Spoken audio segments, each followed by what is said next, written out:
Pembakaran sampah terbuka merupakan salah satu cara pengelolaan sampah yang masih banyak ditemui di Indonesia, terutama di daerah pedesaan. Di satu sisi, pembakaran sampah merupakan cara yang efektif untuk menghilangkan timbulnya sampah dan bakteri patogen. Selain karena murah, mudah, dan tersedianya lahan untuk membakar sampah, metode pembakaran sampah dipilih oleh masyarakat di daerah pedesaan karena layanan pengangkutan sampah dari pemerintah tidak menjangkau pedesaan, sehingga pengelolaan sampah dilakukan sendiri oleh masyarakat.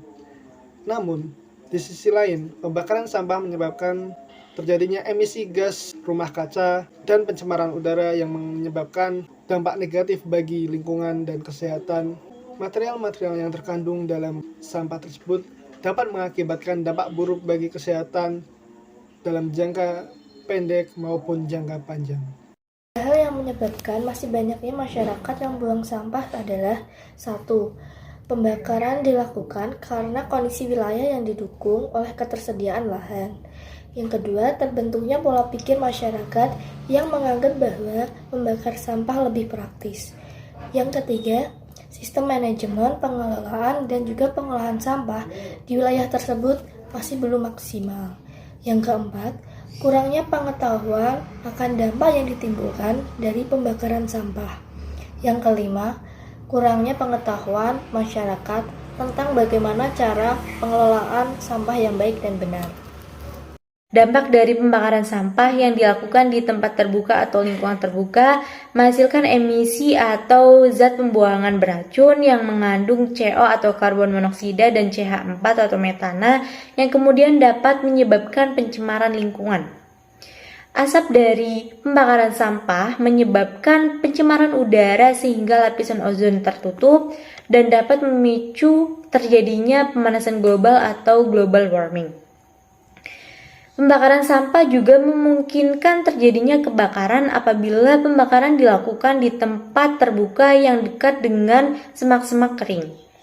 Asap dari pembakaran sampah juga berdampak pada kesehatan karena gas yang dihasilkan berupa karbon monoksida dan karbon dioksida yang dapat menjalar ke paru-paru sehingga akan menyebabkan ISPA atau infeksi saluran pernafasan akut.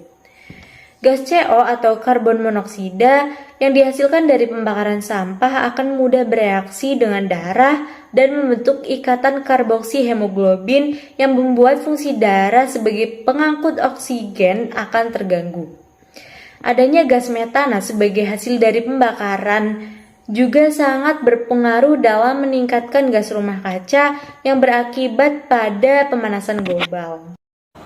Untuk mengatasi pencemaran udara akibat pembakaran sampah, ada beberapa cara yang dapat dilakukan, antara lain meningkatkan kesadaran masyarakat akan bahaya pembakaran sampah dan pentingnya menjaga kebersihan lingkungan, mendorong masyarakat untuk menerapkan 3R atau reuse, reduce, dan recycle, menerapkan teknologi pengolahan limbah yang bersifat ramah lingkungan seperti pengolahan dengan sistem biofiltrasi, dan meningkatkan pengawasan terhadap pembakaran sampah yang dilakukan oleh masyarakat dengan memberikan sanksi bagi pelaku yang melanggar aturan.